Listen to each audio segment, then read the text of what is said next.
اور تم پر جو مصیبت آتی ہے تو وہ تمہارے ہی ہاتھوں کے کیے ہوئے کاموں سے آتی ہے، اور وہ بہت سے گناہ معاف کر دیتا ہے۔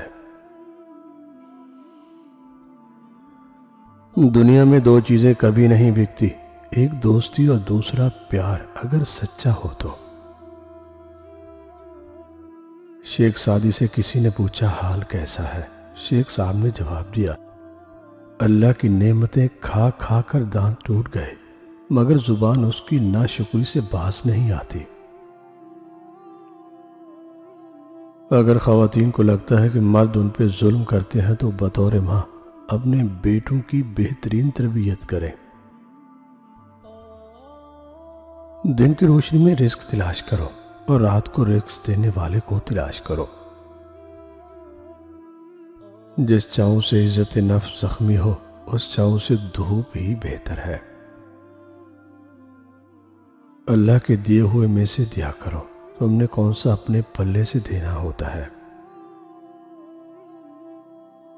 طاقت یہ ہے کہ انسان آنسو بہانے کی بے شمار وجوہات ہونے کے باوجود مسکرانے کو ترجیح دے۔ زمانے کا شکوہ نہ کرو بلکہ خود کو بدلو، کیونکہ پاؤں کو گندگی سے بچانے کا طریقہ جوتا پہننا ہے، نہ کہ سارے شہر میں قالین بچھانا۔ لوگ بدلتے نہیں ہیں، بس اکثر ان کی زندگی میں آپ سے بہتر کوئی آ جاتا ہے۔ کامیابی کی راہوں میں جس کا تذکرہ ضروری ہے وہ ماں ہے جس کے بغیر زندگی ادھوری ہے۔ جو اللہ سے نہیں مانگتا وہ سب سے مانگتا ہے۔ ہم اللہ کو مانتے ہیں مگر اللہ کی ایک نہیں مانتے۔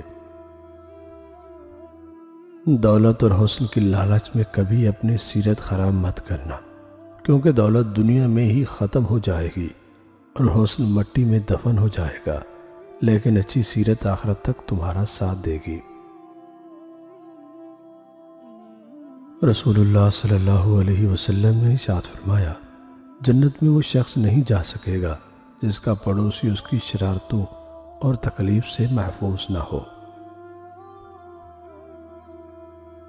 تجھے تیری اوقات کا اس دن پتہ چلے گا انسان جب لوگ تجھ پہ مٹی ڈال کر ہاتھ بھی تجھ پہ جھاڑیں گے۔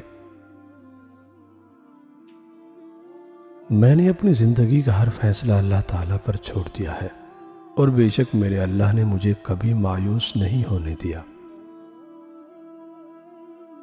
اعتماد ایک چھوٹا سا لفظ ہے جس کے پڑھنے میں سیکنڈ، سوچنے میں منٹ، سمجھنے میں دن، مگر ثابت کرنے میں ساری زندگی لگ جاتی ہے۔ خوبصورتی کے بہترین راز: ہاتھوں کی خوبصورتی کے لیے اپنے ہاتھوں سے صدقہ دے، آواز کی خوبصورتی کے لیے قرآن پاک کی تلاوت کرے، آنکھوں کی خوبصورتی کے لیے اللہ کے خوف سے آنسو بہائیں، چہرے کی خوبصورتی کے لیے وضو کی عادت ڈالیں، دماغ کی خوبصورتی کے لیے اللہ کی بارگاہ میں سجدہ کریں۔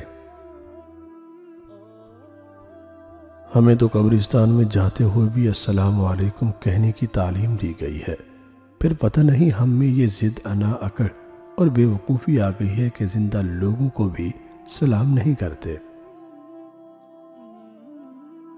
حدیث نبی صلی اللہ علیہ وآلہ وسلم: آپ صلی اللہ علیہ وسلم کو جب کوئی مشکل درپیش ہوتی تو آپ صلی اللہ علیہ وسلم فوراً نماز کی طرف متوجہ ہو جاتے۔ کبھی کبھی آپ کی لاکھ کوششوں کے باوجود اللہ آپ کے حالات اس لیے نہیں بدلتا کہ وہ آپ کا دل بدلنا چاہتا ہے۔ جو ایمان آپ کو گھر سے مسجد نہیں لے جا سکتا وہ آپ کو قبر سے جنت میں کیسے لے جائے گا؟ خدا کے ساتھ ادھورے قصے بھی مکمل کر دیتی ہے۔ حق کے راستے پر چلنے میں سب سے بڑی سختی یہ ہے کہ انسان تنہا رہ جاتا ہے۔ انسان ہونا ہمارا انتخاب نہیں، یہ تو رب کی عطا ہے۔ اپنے اندر انسانیت بنائے رکھنا یہ تو ہمارا ہی انتخاب ہے۔ اس رب نے تو اپنا کام کر دیا، اب ہمیں اپنے حصے کا کام کرنا ہے۔ میں نے دو طرح کے لوگوں سے دھوکہ کھایا ہے، ایک وہ جو میرے اپنے تھے، دوسرے وہ جو میرے بہت اپنے تھے۔